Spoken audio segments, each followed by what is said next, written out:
Okay, I think we are live. So hello Right. everyone. Welcome to our masterclass. We are excited for our topic today and for our guest expert here. We'll introduce him and the topic a little more, but as we're waiting for people to get on, how's everyone? Are you ready for the holidays, Caleb? I tend to keep it pretty low key through this time of year, so I am thankful that I'm not running around crazy trying to buy gifts and I've heard some stories on the news that people are freaking out about this because the supply lines for all of the toys and video games and everything are all messed up and everything's taking forever to get delivered. So it sounds like it's a pretty stressful time of year for a lot of people. Yeah, I don't know if you guys are going through all that the right now. packages are delayed. Yeah, Yeah. it's a weird feeling. It's like it's Christmas and we were excited for it, and now that it's here, it's a little bit weird. It just feels a little different than it does than every other year. Definitely a lot more online shopping than Right. grow. Well, thank goodness we can do that, right? Otherwise, it'd be a lot harder to go out in public these days. I don't know what it's like in Utah, if people, if things are kind of like restricted as much as they are here in Michigan, but I don't think it's as bad. They kind of strapped down on us a little bit more last month because but I don't know, people don't really listen here. I think they're really good at encouraging businesses to stay open. Yeah. So whatever it takes to do that, I think is what they've really encouraged people to do to make sure our businesses do stay open. So that's always nice. I'll tell you what, it's kept us nimble all year. We've had to be ready to make changes to, the kinds of work that we do, the precautions we're taking, what we do at our facility, how we schedule our crews. It's just been like one thing after another. It's really kept us on our toes. I feel like anyone that survived 2020 in business, like you can tackle anything. Right. Like you made it. But one thing I actually love that you did, and this isn't even what we're talking about today, but you're the first one that I saw do that, is you created a video about how your team was going to stay safe, COVID safe, and put that out for your customers. I loved that. Yeah. We got some really good feedback from that. And, I'm pretty proud of that one. I can't take credit for like the filming or the editing or anything. So we have a technician. Well, we used to have a technician that he's an amateur videographer and like a semi-pro. He usually does music videos. That's his big thing. But I asked him, hey, could you throw something like this together? And I just sort of wrote out the notes, and he got the guys from the team together, did all the filming, all the editing, all the music, and he just sent me the YouTube video. And I was like, it was really well done. It looked pro to me. Yeah, okay, so it was great. Ugly Christmas sweater today at work. I gotta show mine. I felt dumb to wear mine on the video, but I homemade mine. This is Merry Christmas 2020. We got a vote for Karen, got a toilet paper roll, face mask, Tiger King. So that's impressive. It's been a fun day. She should have kept it on. I know. I felt weird. I like the unicorn, Nicole. I know. Thanks. And she won last year for ugly. I did one. Oh, it was like 2 years ago. Yeah. So it says ugly. Wow. So. Is this the award-winning sweater here, or is this a new version? No, it's not. I had lights all on the other one and like the alphabet. Have you watched Stranger Things? It was like the alphabets from Stranger Things, and then lights I like installed all over it. So I went all out that year. We take things seriously. We do. Yeah. Like it was maybe an electrical hazard that you were wearing there. It was actually just a battery powered one from the Dollar Tree. Oh, okay. He died right after the contest. So. Yeah, it was worth it. Got the ribbon too. Okay, so I think we'll get started. Thanks everyone for joining us. Hopefully more will pop in. But as always, jump in, comment if you guys have anything, any questions or any feedback. We're all learning together. Yeah, if you're on right now, it's really helpful if you just comment what industry you're in, what state you're in. It really helps us just to see really where a lot of our viewers are watching these master classes, because we've gotten a lot of really good feedback about it. This is our first year doing it, so this is our last masterclass of 2020. And we're excited for next year because we have a lot of great guests that come on that have some really good insight into just business practices and ways that they've grown their businesses. Really helpful things, which is a great time right now to hone in on some of those things. So yes, and we saved one of the very best for last for this year. We got Caleb on here, and I always don't know if I'm pronouncing your name right. Is it? I know. Okay, I'm not even going to try. Go ahead and tell me. It's Wininger. Okay, that's what I was gonna guess, but I was like, I don't want to get it wrong. We have a should have trusted store. your instincts. Okay, we have a store in Utah called Winingers, and they spell it totally different. So that's how it, Really? yeah, interprets in my head. But okay, so Caleb has been in business for over 20 years. Window cleaning and pressure washing, which in a by itself is, hey, that long, you've been doing it, made it through 2020, like Yeah. incredible. But I have always been impressed by Caleb just because of how intentional and how like he just has a lot of business smarts in everything that he does. He like I just feel like you take the time to really figure out how to do something right and then perfect it, and then he's always willing to share. So we're grateful that he's on today, Sharon.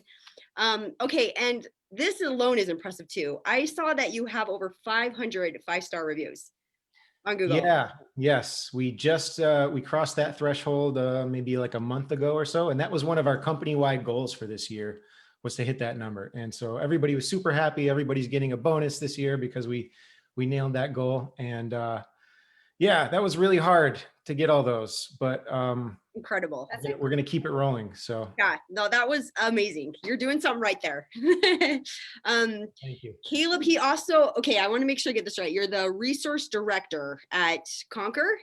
Yes. If you all haven't heard about Conquer, check it out. It's a phenomenal program. Okay, what is it in a nutshell? Yeah, so basically Conquer is like a coaching and mentorship program for people in the home services industry. And it's really designed to help owners kind of take their business to the next level, establish what their why is, the reason they actually have a business, and then sort of reverse engineer it to actually make that thing a reality. And it's been around for a couple of years. Brandon Vaughn started it, and I was one of the initial students of this course, actually starting a couple of years ago. And I actually just sort of graduated. I'm moving on to becoming a Conquer coach now, which is really awesome. But about 6 months ago, one of the big things with Conquer is we wanted to put together a like franchise level documents and processes and SOPs and things like that, just a whole library of really high quality resources that business owners could just use and plug right into their business and start getting maximum value out of them right away, rather than having to build all this stuff from scratch, because that's really hard and it takes a long time. Right. And so we wanted to kind of give our members the franchise experience where a lot of that stuff is done for you, but without, the hefty royalty fees and on the licensing fees and all of that stuff. So that's really been the goal of it. And I came on in an official capacity about 6 months ago. And so my job is to kind of curate that database and create new resources. And we're trying to expand to lots of different industries in the home services space, so that whether you're an exterior cleaner or a maid service or a carpet cleaner or a plumber, you can go into Basecamp and you can access hundreds of pre-made processes, templates, things that you need for your business anyway, but you are saving all the time and all the brain power that it takes to create that stuff.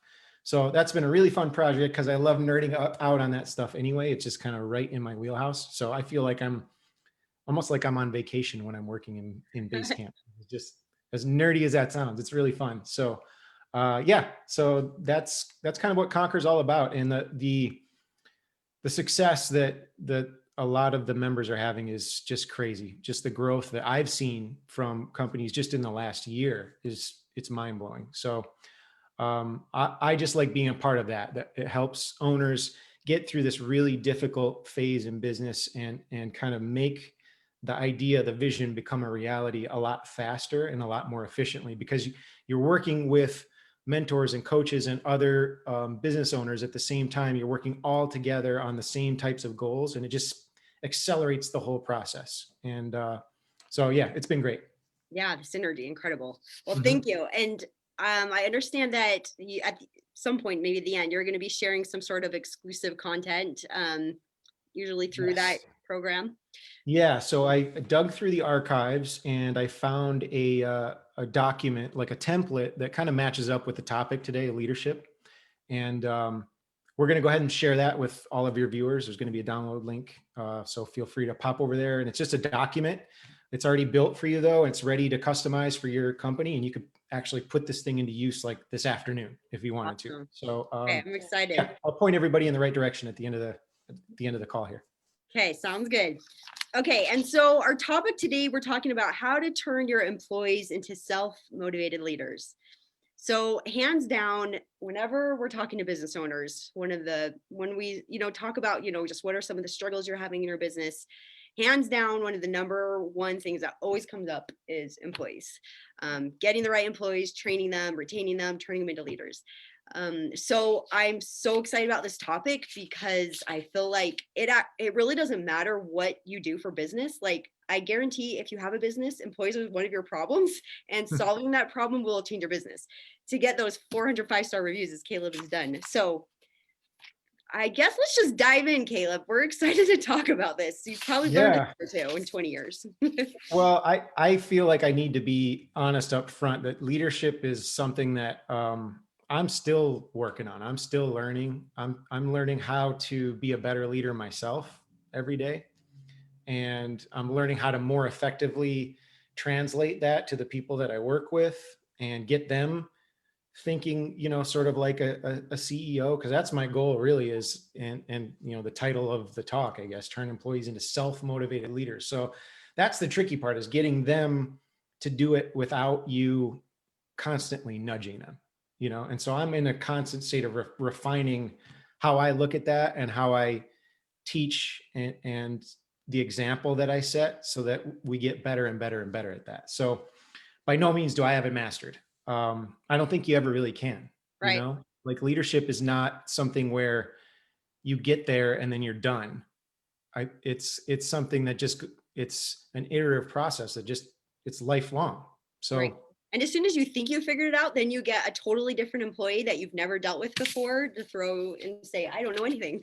yeah. Right. And that's happened to me so many times. I thought I had this nailed, and then I just realized how clueless I am in a certain area. And so I think that's important, just knowing that going in, that you're never going to have this locked down. It's going to be an ongoing process.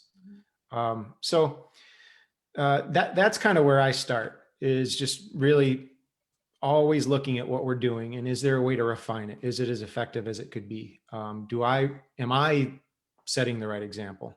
What am I doing as a leader? And I think one of the biggest things that I learned as I started to kind of grow my business and delegate a lot more responsibility, leadership becomes more important, as your company gets bigger, because you're trying to like offload important things and trust that they're going to get handled and that they're going to measure up to your standards, right? And you can't have someone else do those things unless they have some sort of leadership quality. It's not going to be successful.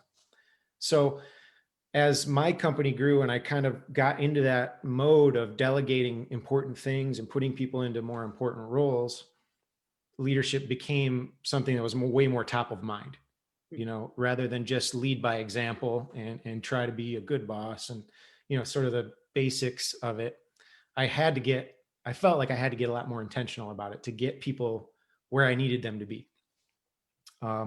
So one thing that I latched on to early that has really worked well for us is core values. And I talk a lot about core values, whenever I'm talking business, because I think they're so important.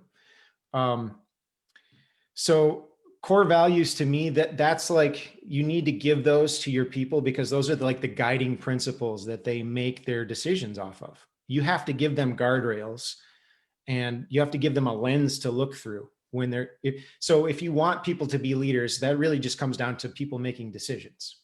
That's pretty much what leadership is. Make decisions, right? About how you interact with people, about how you solve problems, about how you deal with crisis. It's just decision making. So a great leader is a great decision maker. So core values, I found, like if you make those a primary focus of your conversation in your business, if everybody in your business understands what they are and buys into them, now they have those guardrails. They have like a lens to look through that's going to give them some some direction on how to make decisions successfully and how to interact with people successfully. And you'll get predictable results because there's a standard there. It's the same standard every time. And so a lot of times what I'll say to one of my managers or whatever, if they're kind of dealing with a challenge, is, think back to our core values and use those as your guideposts to make this decision. If you go this direction, does it match up? Is it true with all of our core values? If yes, then 9 times out of 10, it's going to be the right call. And I found that to be really helpful. But what I had to do first was I had to get clear on what our core values were. And then I had to like really preach that to the team. And so a couple things that we've done that have helped with that is we make our core values really prominent. We've got them on posters on the wall at our shop and in our office. On day one of onboarding, every new hire, as part of their initial training, they watch a video on our core values, and we just break them down one by one. This is what this means. This is how you execute on this out in the field or when you're working with a coworker. Our team meetings, we have a team meeting every Tuesday morning. It's like 45 minutes long. And we have 2 weekly awards that are directly tied into our core values. So we're talking about them all the time. Okay, what are the awards? So we have one that's called the Core Values Hot Seat. And basically we have these little poker chips in a bag, and everybody has their name on one poker chip, and it gets pulled out at random. And if your name gets pulled, then you have to recite one of our 5 core values word for word perfectly. And you have to talk about an instance of you seeing that core value executed by one of your core workers over the last week. Okay, so that's so cool because they know the foundational principle and then how it applies. Yes, because and that's the part I love about it, because they're making a connection between the words and an action that they saw. And when you repeat that connection week after week after week, it's crazy to see how people start to, like, the right people, your employees that you actually want, they start to latch onto those things, and then they just start to like naturally act on those core values. And that's leadership. It's just like organically happening. I love that. And so that's the first one. And then the second one is the You Are Awesome Award. And the last week's winner nominates this week's winner and explains how they exhibited a core value in an exemplary way. And they talk about that person, give them public recognition. And so then this week's winner gets to nominate next week's winner. But the trick is no one can win it twice until everybody's won it once. So we have everybody's name listed on the board, and you get a check next to your name when you've won it. And as those check marks grow and you don't see one by your name, then what does that encourage you to do? Oh, I better step up my game and really start showing off some core values, because I don't want to be the last one on the list, right? So just simple little practical things like that keep the core values top of mind. They make it part of your company vocabulary. And they're not complicated. They don't take a ton of energy, but they just take some intention. I love that. We literally, oh, sorry. No, go ahead. We literally were talking about that this morning at our department head meeting, because so I'd say one of our biggest wins there's been a lot of hard things about 2020, but we've had a lot of wins. And one of them was earlier this year. We've established some of our core values at Jill's office a couple of years ago, and we had them like vinyl. We got vinyl printing on the wall, and they're posted, but we didn't do probably a good enough job repeatedly talking about them. Well, we had way too many. And we had too many. We were very excited. We had like 20. Like, do all the things. So we kind of had to strap it down, figure out, what are our top three. And then we actually we call it the orange guide, because we're all about orange. And it's just like, what is a Jill? We created a Jill avatar. This is who she is, or he. This is what they represent. This is how they behave. And actually created a guide, and intentionally, like you're saying, putting that out there, and then training all the new hires on it, talking about it in our various meetings and things. To our employee of the month. So our employees nominate the employee of the month, but they have to list the reasons why their nominee has shown, or ways that their nominee has shown like those core values throughout the month. So Yeah. So But and that's, it made a difference, just making it more intentional. But I love how you talk about it even weekly.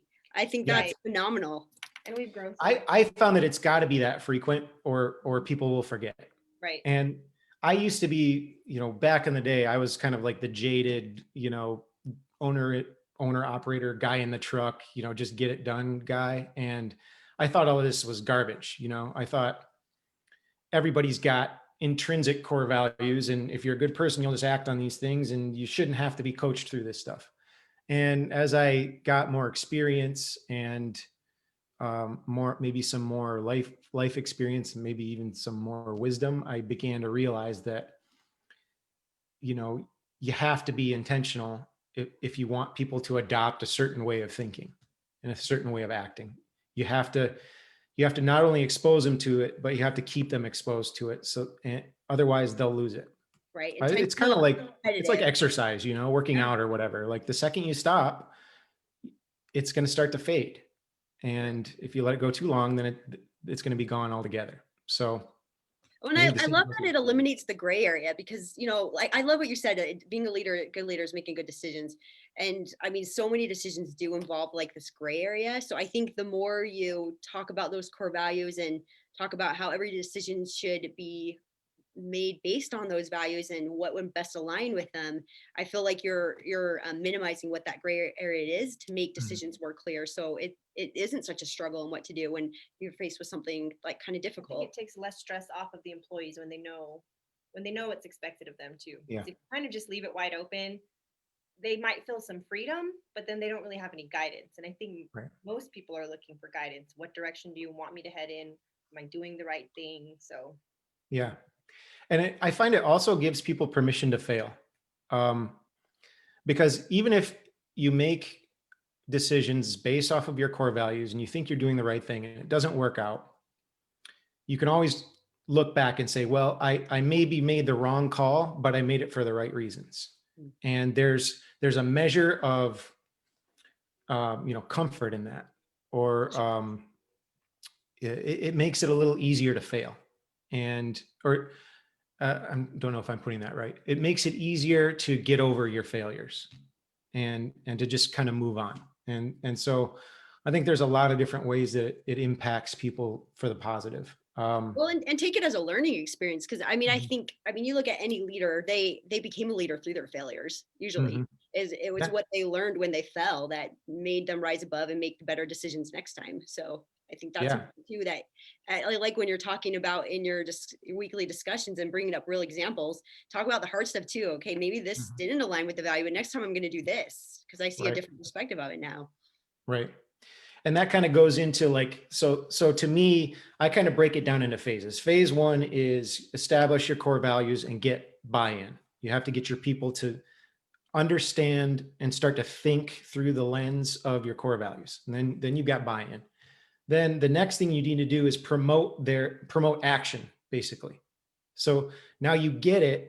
Now you have to act on it every single time. And to me, that's like a two-sided coin. Because first of all, for a lot of employees, you have to coach them into taking initiative to make decisions. Because a lot of people they're just not trained at, from a young age to go execute, to go just take initiative and make a decision. So you have to kind of get people into the momentum of that. And then the other side of the coin is the more like tactical side. Like, okay, I'm presented with a challenge and I need to run this through my decision through this filter of our core values. How do I do that and get the best result? So we try to work on both sides of that coin. When it comes to initiative, that to me, that you got to have confidence to take initiative. So how do you build confidence in somebody who maybe doesn't have a lot of experience in having responsibilities or making important decisions? Well, you start them off with some easy things and you let them see what it feels like to have some wins and to make some calls that go well and to follow the process through the core values. And then you just kind of build them up from there. So that's what we try to do is new hires from day one, they have responsibilities, they have deliverables that they have situations where they're asked to make decisions. And well, like what for a new hire in your business, what would that look like? Like someone brand new, what would you give them? so for instance, like we try to take different tasks like around the shop, different duties like washing our trucks and things like that, and we try to assign those, sort of spread the load. Okay. But nobody is standing over you saying this needs to be done. There's no manager with a clipboard checking the box. Yes, you washed the van or whatever. There's a schedule. It's known that it's supposed to be done in a certain way at a certain time. And a new hire, a crew leader might delegate that to their new hire and say, listen, I need you to handle this week. And then we watch and see what happens, and if they execute, then we try to give them some positive reinforcement and give them some public recognition. And now they're getting into the mode of like, okay, I had a responsibility. I had a decision to make. It's part of our core values because it fits into the overall mission of the company. And I went and did it. And now you can kind of give them some public praise. And you just kind of gradually increase the importance of those duties, over time. I love that. So that's like one simple example, just little things like that. So I think that's where you have to start, is getting people to feel comfortable making decisions and taking initiative. But then the tactical side is like a whole different animal, and that's where like the constructive criticism comes in. So, when people do make mistakes, we usually just try to have a conversation about it. And we circle back and run the whole scenario back through that core values filter and try to help the person arrive at like, okay, where did you deviate? Where did you sidestep our values? And if you were faced with that situation again, what do you think you might do differently?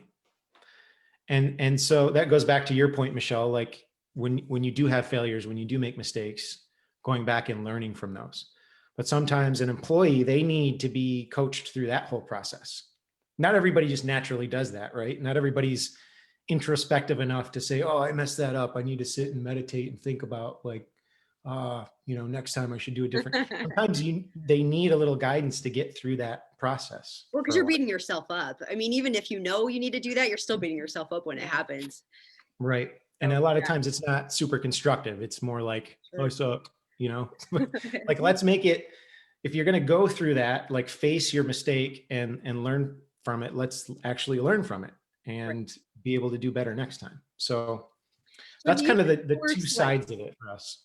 Okay, sorry. So, I mean, I don't even phrase this question. I mean, when someone does make like a bad decision, is there ever like actual discipline, as in any like repercussions involved, or is it more just kind of a discussion of, I mean, maybe it depends on what it is, of, this probably would have been a better decision in the future, or I don't know, what does that look like?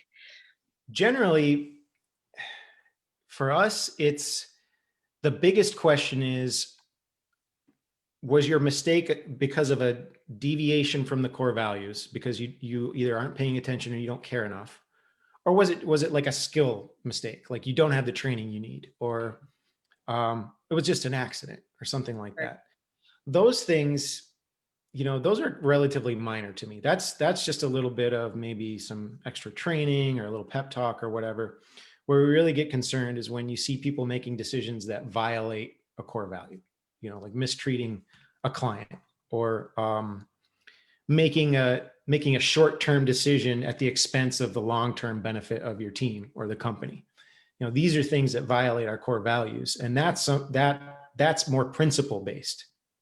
Sure. And so then we have to go back to the drawing board with that person and say, do you understand the principle behind this core value? Why it's so important?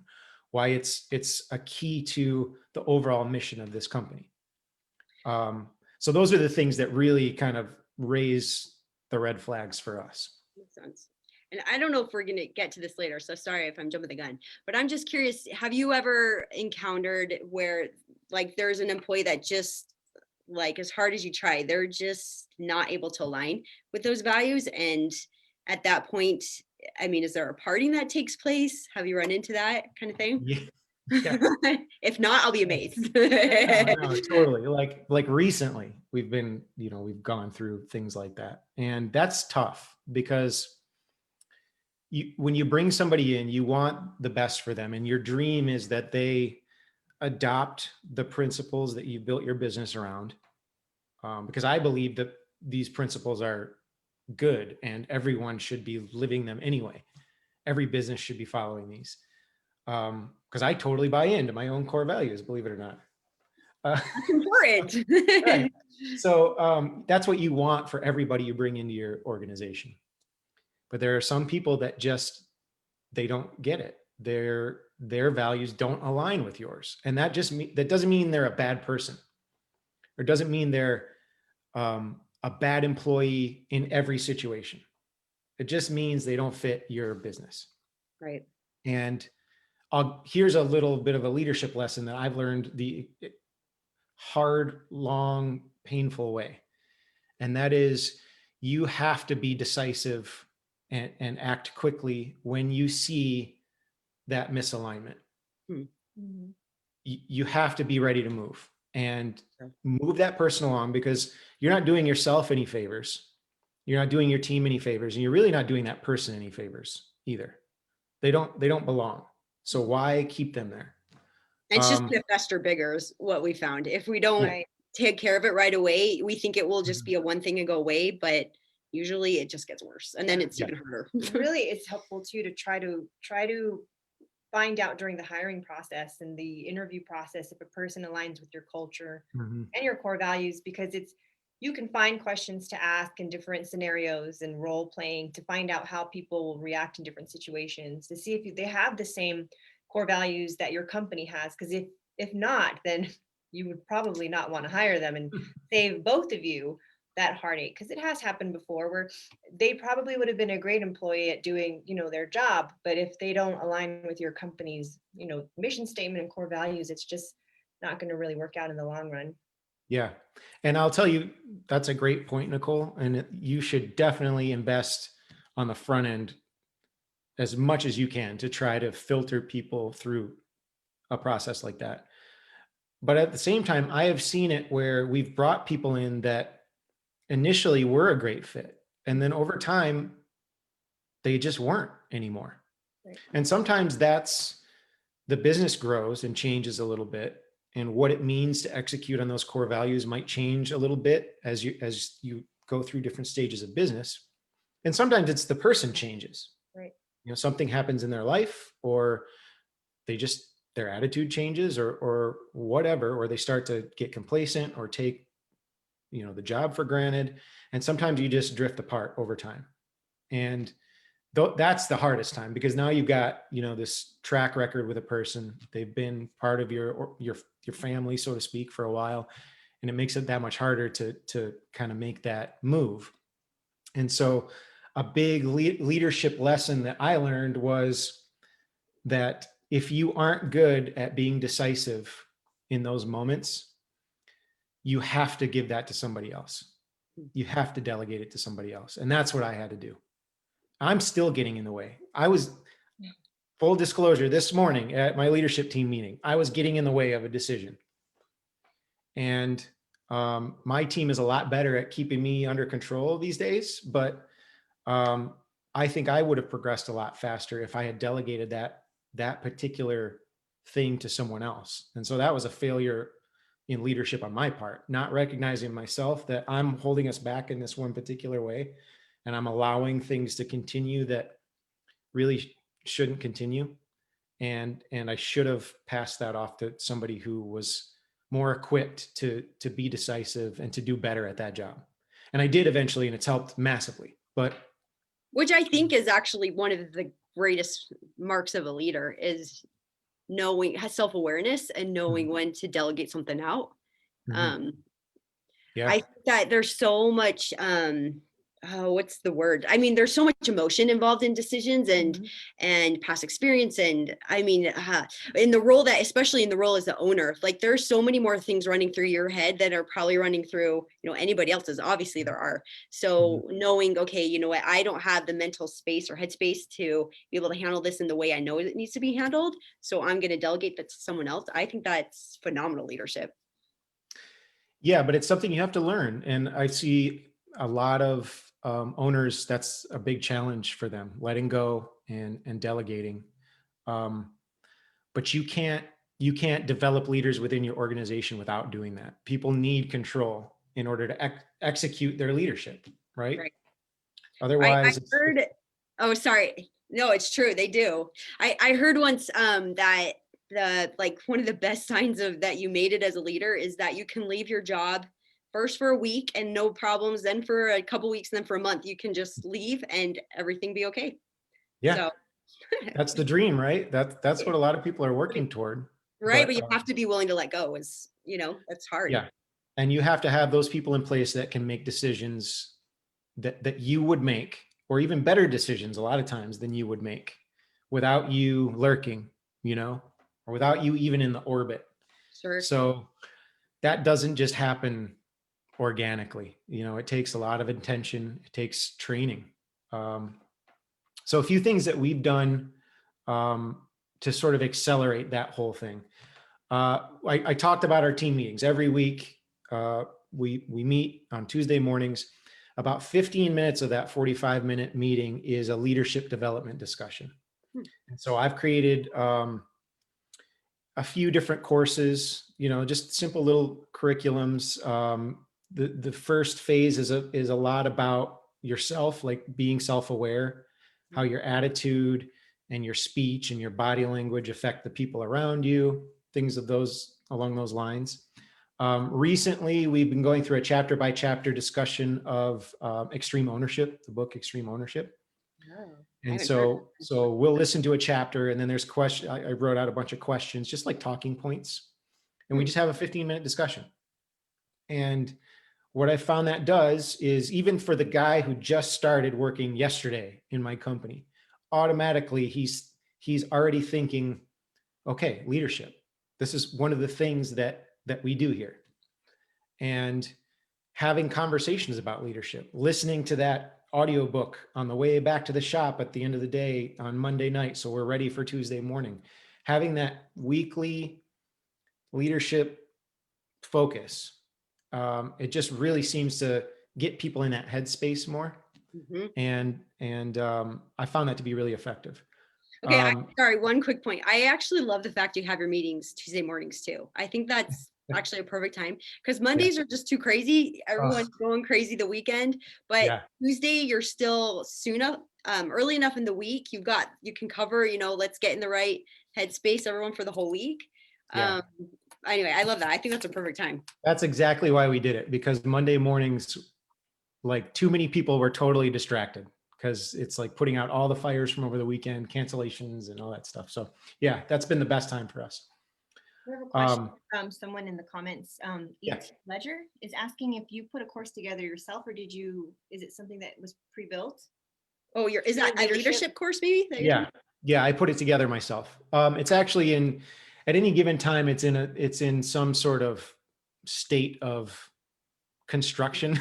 So we got for a while there, we got to the point where our extreme ownership conversation was me on like Monday afternoon, frantically listening to the chapter and then hammering out a bunch of questions and then putting it into our LMS system. And then at like 4 o'clock, messaging all the guys, hey, new content's ready, be ready for tomorrow morning. So I don't want it to come off like it's any, big, beautiful Babson Business College level leadership course. And I don't think it needs to be. Right. To me, it's really more about getting the conversation started. Yeah, I was gonna say, it's all about discussion. We love doing that too. We pick, well, we used to do a book a month. Now we haven't been as good about that. We need to be better next year. And that we would choose on some topic that we wanted to kind of improve on, and then give everyone a book and then discuss it. And I mean, you don't have to have, I think, as you start doing this, you're going to develop a course, but even just starting by finding a great book business book or personal book or personal relations book or whatever it is, and then just start there with your team. I think that's there's great. so much good, there's so much good content. The first course I did was 10 weeks long, and it was just YouTube videos that I found Oh yeah, good idea. that just talked about topics that I wanted to bring up with the team, leadership based topics. And then I did have to get a little creative in trying to figure out what questions do I want to ask that are going to get people thinking in the right direction. And so that was probably the hardest part for me was kind of dissecting that information and putting it in a package where we could have a conversation and it would be productive. Okay, this is my own personal question. So I love like leadership, all these discussion stuff, but when I do it with my team, usually it turns into more like a half hour or longer conversation. How do you keep it to 15 minutes? Well, I only keep it to 3 or 4 questions usually. Okay. And we don't cover a ton of content. So I sort of misspoke about extreme ownership. We actually break each chapter up into 2 weeks. Okay. If you're familiar with that book, it sort of lends itself to that, because the first half of the chapter is sort of this like real life experience that exhibits a principle. And then the second half of the chapter is that principle as it relates to business. So the application in business. So we kind of break it up in 2 different ways. And we run a little long, I'll be honest. That happens sometimes. But it's good stuff. It's important. Yeah, it's worth it. It's worth it. Right. Another thing that I have just started doing over this last year. So you get to a point in business where you're developing your individuals as leaders, and they're sort of like these little independent field generals and things. But I got to a point in my business where I wanted to start developing a leadership team so I can just kind of extract myself out of the day to day. And so I need people in key positions, right? That are going to act as me, but you're even a better version of me, really, in all of these different silos in my business. And so I wanted to kind of keep that leadership idea going, but in a way more focused way for these people, because these are the people who are the frontline leaders, right? These are the people, like you said, Michelle, can you leave for a month and come back and things are going to be better than the day you left? These are the people that make that happen. So what I started doing was one-on-one coaching with all of my department managers. Everybody gets an hour a week. And it hasn't been, there's not a ton of structure to that. It's really more like, let's sit down, let's talk about your past week. What were some things that went well? What are some things that you're struggling with? And my whole focus with that is I want to teach you to think like a CEO. Think like you own this business. What decision would you make that's going to drive us forward, that's going to align with our core values? So really it's 3 things. Think like a CEO, protect the company culture, and make high-level decisions, like technically high-level decisions independently. So that's been my approach over this last year, as I'm trying to groom these people to take over, key positions in the company. And it's been awesome. It's been great. I've learned a lot, and I see it in their performance and in their confidence that they're learning a lot. And so I think it's worth taking time like that with your key people, one-on-one coaching. I was just going to ask, and I mean, share as much as you want, but so you've been in this 21 years now, built a lot of automations, have built some phenomenal leaders. What does your day or week look like? Like, what do you actually do in the business at this point? I'm ashamed to say I am the most like scattered, unfocused, undisciplined person you probably ever met. So you're an entrepreneur. Yeah. Well, just to find. I don't know. I feel like I'm a pretty bad version of that. So about the main structure that I have on Tuesday mornings, I have all my meetings we have our team meeting. And then I have my one-on-ones. We have a budget meeting. We have a leadership team meeting. So I just get them all out of the way on Tuesdays. And then the rest of the week, I might field a phone call or 2. I'm still tech support for some of the field guys, because I have so much experience. So I'll, get on the phone a little bit here and there with stuff like that. And then a lot of times I'm like, I call it the lab, my office. I'm sitting in front of my, computer monitor and hammering out systems or refining Okay. some process that I don't really like how it works right now, or it doesn't That's even not exist. scattered. That's very organized, but Well, but the we problem is I'll still, have 3 things going at once and I'm like dabbling, I'm like, I'm yeah, going to like type my one thing 25 on windows. here. Yeah, Yeah. they're always open. We have a comment from Brian Crowder that says that you might be smoking various meats. Oh yeah. That's probably what Brant does. We're not. Crowder's my buddy. Yes, he's usually up on whatever I'm doing hobby wise. So yeah. ET had another question. So for Yeah. your leadership group, is this a group of people that you have chosen to be in that group? Are they on a volunteer basis? Do they have certain assignments to do as a part of your leadership program? So my leadership team is really made up of all of my department heads. So that's my general manager, my sales manager, my operations manager. Our current administrative manager is sort of in development and not really ready to be part of those conversations.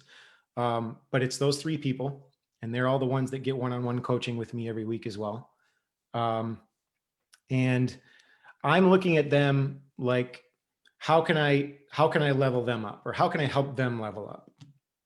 So my operations manager, what do I have to do to get him ready to be a general manager? My general manager, what do I have to do to get him ready to leave this business and go become a CEO of his own business? Not that I want him to do that, but I want him to have that thinking pattern and that skill set. And so there's a measure of just business related activity that we do. And we follow the traction, the EOS process, which I don't know if you guys are familiar with that, but it's sort of like have meetings in a certain way, plan out your year in a certain way. It's just a procedure for doing all this stuff. And so, our Tuesday morning leadership team meeting is 90 minutes and it follows this process, and it's very structured, which I delegated to my general manager because I'm not the structure guy. So he manages those meetings. So yeah, that's kind of how that goes. And those are hand selected people, they're in those roles because they've got the chops, they've got the skill level, they've got the attitude, and they've got the alignment with where, how I've built my business and the core values that we revolve everything around.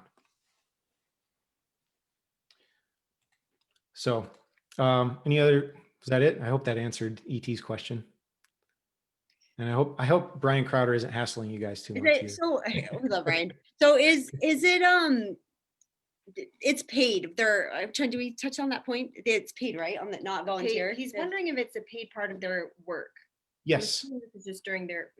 Yep. So it's during work hours. And I know of, I think I know what ET is getting at, is that there are some really smart owners out there that have voluntary leadership development classes, where anybody on the team can apply to join.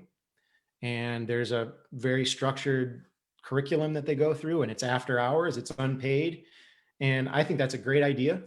I think it creates a scenario where the people who are serious about growing professionally and personally are going to separate themselves from the people who are there maybe more just to kind of, do good work, but collect a paycheck and pay their bills. And so I think that that's a great idea. And anybody who's got the energy and the focus to put something like that together and keep it going, I think it's awesome. I would definitely do it. We have something like that at Jill's office. Say that. We call it the Jill Advancement Program. We have various levels and different things that they need to accomplish on each level, and then there's actually a reward, just like a fun, cool prize, and it gets bigger and bigger. It's like an investment in our employees' personal and professional development, really, but by their own choice. Right. They can choose whether they want to advance through these different levels, but everything. Most of the things are things they can do while they're at work, and then some of the things they can choose to do it outside if they want to, but it's really just for them just to advance. They can do it at their own pace. They can choose when and where. But what I love about it too is it helps, it helps us see strengths that we might not have known otherwise, because when they do the advancement program, we're seeing these other their strengths really do shine. Yeah, that we didn't even know they had that skill set. We say, well, hey, let's actually use this in this part of the business. We didn't know you could do that. And when they have the option to choose different projects, you kind of see what they're drawn to. If you want to know each employee on a personal level, like what are their strengths, everybody's different. And Right. so you kind of see who's good at the numbers, who's good at the creativity, who's good at leading and managing things based off of the things and the projects that they choose to complete the different levels. So, I love that. That's such a great idea. Nice job. So do we have a couple more minutes? Because there's one more thing that I wanted to share real quick. Okay, awesome. So part of what we were supposed to talk about today is motivation. And I think that's kind of like the last piece of the puzzle, because you can set the table for your team doing everything we just talked about, right? But if they don't care enough, if it doesn't matter to them, then they're not really gonna grow, and they're not gonna adopt a lot of these principles that you're trying to teach them. So how do you motivate them to buy in and just go all in on what you're trying to teach them? And I think probably the easiest way is to talk a lot about what's in it for them. If they really commit and if they work the process with you, what's in it for them? Because everybody's got a measure of selfishness. Everybody needs to get some sort of return on investment, right? And if you're asking somebody to kind of get out of their comfort zone and grow as a person, now let's face it, service businesses, employees don't go into a service business job, an entry-level job, with that thinking that that's what's going to happen. Like, where else does that really happen, right? That's kind of a unique thing. So you do have to get people to think about, why would I go all in on this with this company and really get the most out of it? So some of the things we talk about early on is our goal is to develop you to take the next step. Retention's important, and we would love to keep all of our best employees forever. But the simple fact is there are some people that are going to outgrow you and probably leave you behind. And that's okay. I just decided years ago, rather than stress about that, I'm just going to embrace it, and so I'm going to do what I can to put you in the best position so that when you take that next step, it's going to be a big upgrade for you. And so let's talk about that. Let's talk about how we can do that for you. If you work this process with us, and if you focus on leadership, and if you grow and get out of your comfort zone and make mistakes and learn from them, then you are developing a skill set that is going to serve you so much better in another capacity, if that's the step that you decide to take. So it not only helps them in their current role, in their immediate role here with my company, because the more they buy in, the more opportunity they're going to have with us. As higher positions open up, more responsibility in the company, you're already a front runner. But if and when it's time to take that next step, that next career move, this is an opportunity for you to develop a skill set and a way of thinking that's going to put you ahead of the curve, and really put you in a great position to move on to an awesome situation. And I found that by talking a lot about that, it does help people buy in and see the big picture a little bit more. But then there's this awesome added benefit. And what it is it's that when you get people, now they're buying in and they understand that they're growing with your company, and they start acting like leaders. And then pretty soon you've got a culture of leaders. And as you bring new people in, they're immediately exposed to this leadership mindset. And before you even said a word to them, or before you've even gotten them maybe to their first team meeting where we have a leadership discussion, they're already seeing it in action, from every person they come across. And so over time, yes, you may have some of your top performers that just sort of outgrow you and move on to a new adventure or whatever. But in the meantime, they're grooming their replacement without even realizing it. And so when it's time to fill that slot, you are way, way ahead of the game, because now you've got this culture of leaders and you've got people on deck waiting to fill those roles. And they're much farther along in the process when that move happens. And I've seen it happen time and time again. Yeah. You've built a culture of leadership. So that's just who your company is and what you have to either align to stay in it, or If you're not the right fit, move on. I love Yeah. that. Yep. So I think it's three. I tried to like sum all this up into three things, Oh three yeah, keys. give us the 3 takeaways Okay, summary. 3 keys.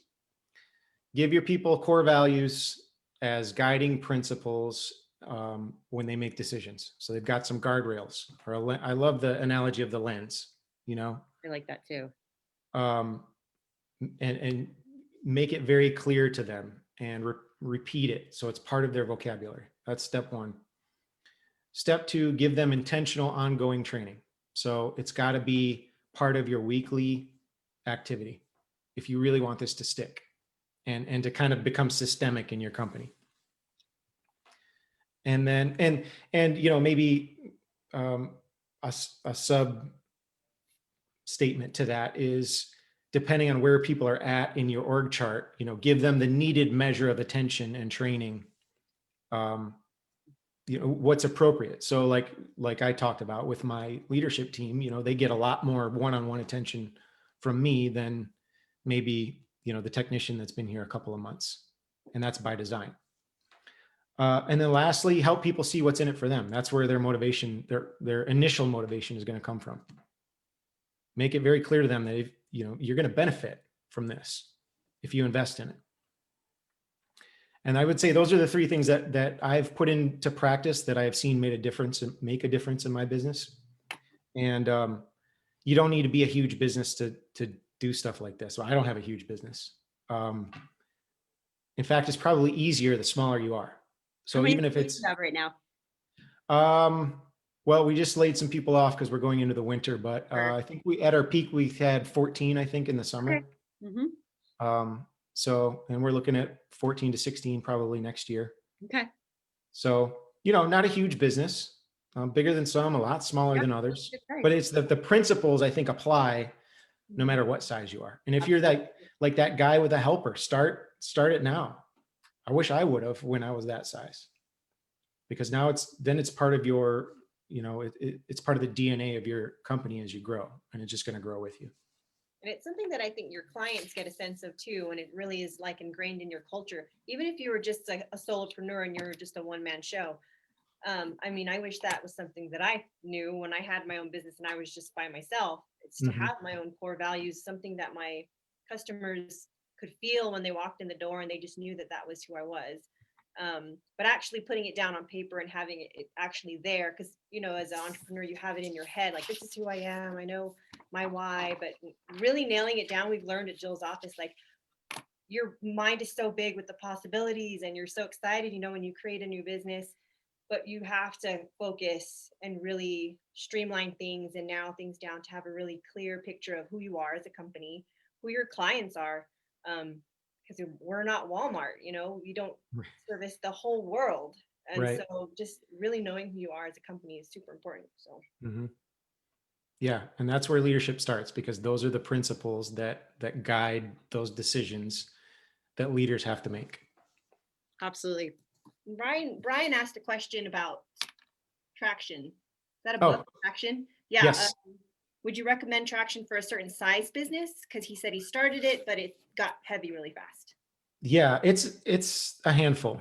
I would say when you have that first person that's sort of the buffer between you and the day-to-day activity, maybe out in the field, when you have that first maybe field manager, operations manager, or foreman, like you've got that buffer guy, the wingman or woman, that's maybe a good time to start implementing a lot of the functions of Traction. One thing that Traction will help any business do is establish their core values and their core focus, and learn a really powerful process for planning, setting your 90-day goals, your 1-year plan, your 3-year plan, and your 10-year plan, and establishing your core values and your mission statement or your core focus. A business of any size can and should be doing that. And that's kind of the first half of Traction. So I would recommend anybody, if you haven't done that, at least get to that point. And then as you scale up, some of the other more advanced stuff will start to become relevant to you, and you can just slide into that when it's time. Sure. And this is such a timely time to talk about this because number one, over the holidays, a lot of businesses just slow down. So you probably have the extra time to think about these things and be intentional. And then we're coming to the new year, get those core values in place. If they aren't, make it a big new thing for 2021. Yeah, for sure. So can I share this document, this resource that I'm going to share with everybody? Do. Okay. Let me see if I can. You might have to allow me to share my screen because Oh yeah. Hold on a second. I just want everybody to get a look at it so you know kind of what you're in for. Okay, go ahead and try again. Yep, here we go. Okay, cool. So this is just a simple little process or system. And it's a leadership survey designed for the onboarding process when you bring a new hire on. And it's basically just some simple questions that help you get inside the head of the new hire in terms of leadership, how they feel about it, where they feel they might be strong, where they feel they might need some work. You can learn a lot from having somebody just fill this out on day one. They're filling out their tax forms, they're checking out their tools, they're getting their uniform. Make this part of that process. There's a few different simple questions. It's only a couple of pages long. This is an editable document, so you can download this and just get rid of all the branding and stuff and just put your logo on it or whatever you want to do with it. You can even edit the wording of the questions, but this is pretty much ready to use. And even if you don't have a system for or like a leadership development course or whatever built out yet, you can still have people fill this out and you can read it. And what it's going to do is it's going to help you, at least internally, understand where they're at and where you might have opportunities to help guide them through their leadership development process. So it just gives you information, it gives you insights, and people will be excited to fill this out. Nobody's more excited about their job than on day one, right? So. Well, and I love the fact that even just whatever position you are hired as, you are a leader. I mean, even that alone, I feel like would change an employee's mindset because they're not just the whatever, fill in the blank. They're actually a leader in this company. Everybody is. And just them getting in that mindset alone, I think will take your company up, raise the bar, and make them want to be leaders. Yeah, and you can actually reuse this this document with your existing employees. So like on year one, they fill it out day one.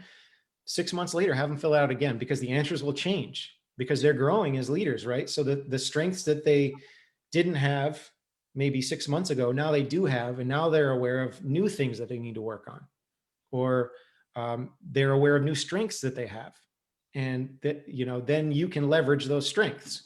So this is a tool that you can use over and over and over again. So we're going to share this with you guys, free download. And can we just drop a link like in the comments? Just drop a link if you want to send it over to us. We can put it in there. Or that'd be perfect. Yep, for sure. I will send that over to you, Caleb.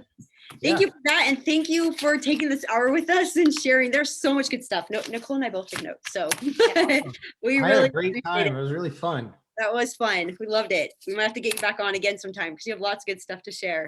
Yeah, so, anytime. Happy to. I hope I didn't talk your ear off.